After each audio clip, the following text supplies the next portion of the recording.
Here we have the 5-seat SUV from Honda, the Honda CR-V. Quite a few Vs I know. Now some people say that this vehicle isn't the best looking car in its category, but I disagree. I really like it. I think it looks quite good. It looks like a Honda. Well, everything you'd expect from a Honda anyway. Now if you're in a market for a family car, then I'd certainly recommend looking at this because I think it's absolutely brilliant for families. The front end is a bit sleeker than the rear, which doesn't feel like it should be part of the car. Inside is a much more appealing place to be. Now I know with our family car we suffer from a few problems. The first problem is that multiple different people drive it. So the missus drives it, I drive it, sometimes parents will drive it. And because of that, it can get a little bit confusing because most people who drive family cars also drive a second car. So with this car, what I love about this vehicle is it's very simplistic. Just glance at the dashboard. A radio, this is your radio. Options are very clear, buttons are nice and big, so not only will it do my eyes, it'll also do my aging father's eyes. We've got climate control, again very simple, hot and cold, hot or cold, on and off, can't go wrong with that. A gear stick, which just fits absolutely superbly into your hands as you're driving along. The driving position, you command the road, you really can see all around you, I like it. Cup holders for the missus, because she drinks coffee, that's how she lives. Power outlets. Now I love the car's demands at you because this is a power outlet. Most vehicles just have a little plastic cover, but power outlet, 12 volt, 180 watt max, very clear. You don't mess about with this. Now the other consideration for a car such as this is who's going to be driving it and could they get comfortable in driving it, and certainly they could. There's plenty of adjustments in this seat. You shouldn't have any issues in finding comfort or getting close enough or further enough away from the wheel.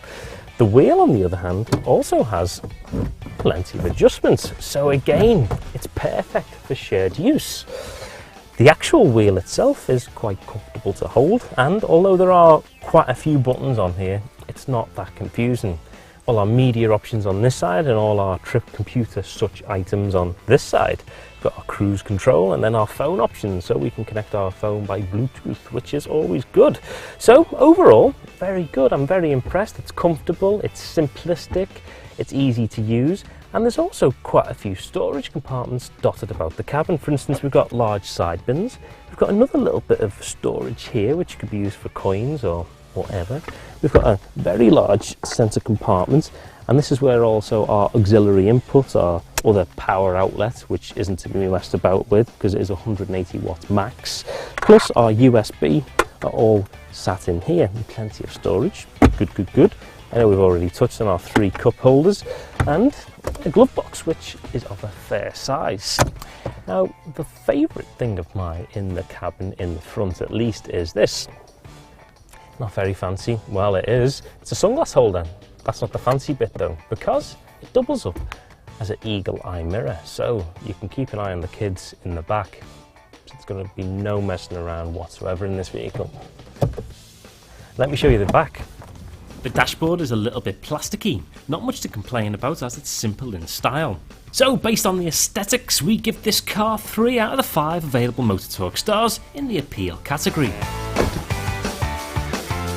Now, the first thing you will notice when you get into the back of the car is how easy it is to get in and out, and that's perfect for elderly relatives. And also, there's ISOFIX seats, and the ease of access make loading noisy babies in rather clunky, dirty baby seats very easy, so good scoring. There's also plenty of leg and headroom. This chair is all the way back as far as it will go, and I'm just over 6 foot, and I've still got plenty of leg room and loads of headroom, so again, very good. It's also comfortable here, and I wouldn't have any doubts whatsoever in getting 3 fully sized adults in the back of here, especially since there's no transmission tunnel, so oh, they're marvellous. Show you the boot.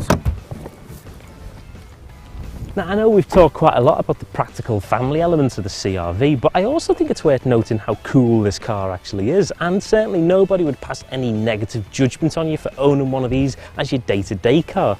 It certainly is a very attractive vehicle. Now, there's 589 litres of storage space in the back of this car, which is very, very good. The load level is also very low, so for those daily shops or weekly shops or fortnightly shops or however it is that you do your shopping, you shouldn't have any issues whatsoever. The seats also fold down just by pulling these handles, which are very, very easy indeed. They just float on down there, no hassle whatsoever, and that extends the storage space even further. Great, let's take it out on the road. Now, as we touched upon before, the visibility in the car is very good, but if it's not enough, if you do slip the car into reverse, we do have a reversing camera, which is combined with the wing mirrors tilting slightly when reversing. The length and size of the SUV becomes less of a problem in tight spots. We're going to give it a whopping 4.5 out of the 5 available stars for practicality. The 2.2 litre diesel unit produces 350 newton meters of torque, which is pretty impressive. It certainly doesn't leave you standing at the lights. The noise levels inside the cabin are minimal, and the ride is really refined, which is somewhat surprising, as it looks like it may be loud, clunky and heavy to drive. It is actually quite the opposite. And so for the performance category is awarded 3 out of the 5 available stars. The car that I'm driving is the 6-speed manual 4x4, and I've got to say I'm pretty impressed with the way it handles. The boxy nature or design of the car does lead to a little bit of body roll, especially when you're cornering enthusiastically, but given the type of vehicle it is, I don't imagine you're looking to do much enthusiastic driving. It's an easy ride on the motorway and even handles city driving with ease, making it a good all-rounder.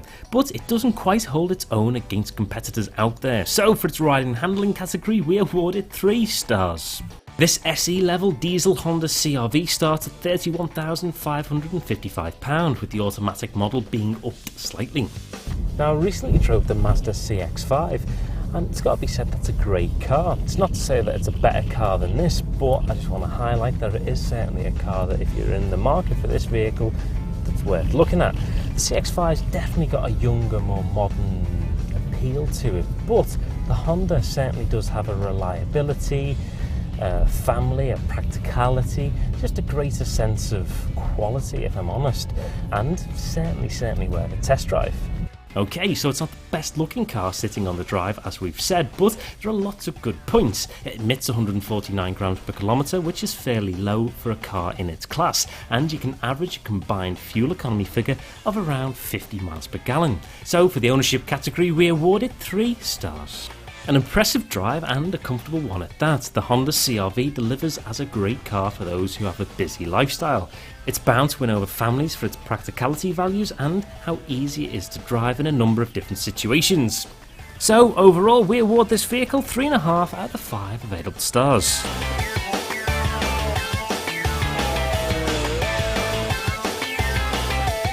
If you've got any thoughts on this car, then leave them in the comments box below. Alternatively, follow me on Twitter or subscribe to our YouTube channel.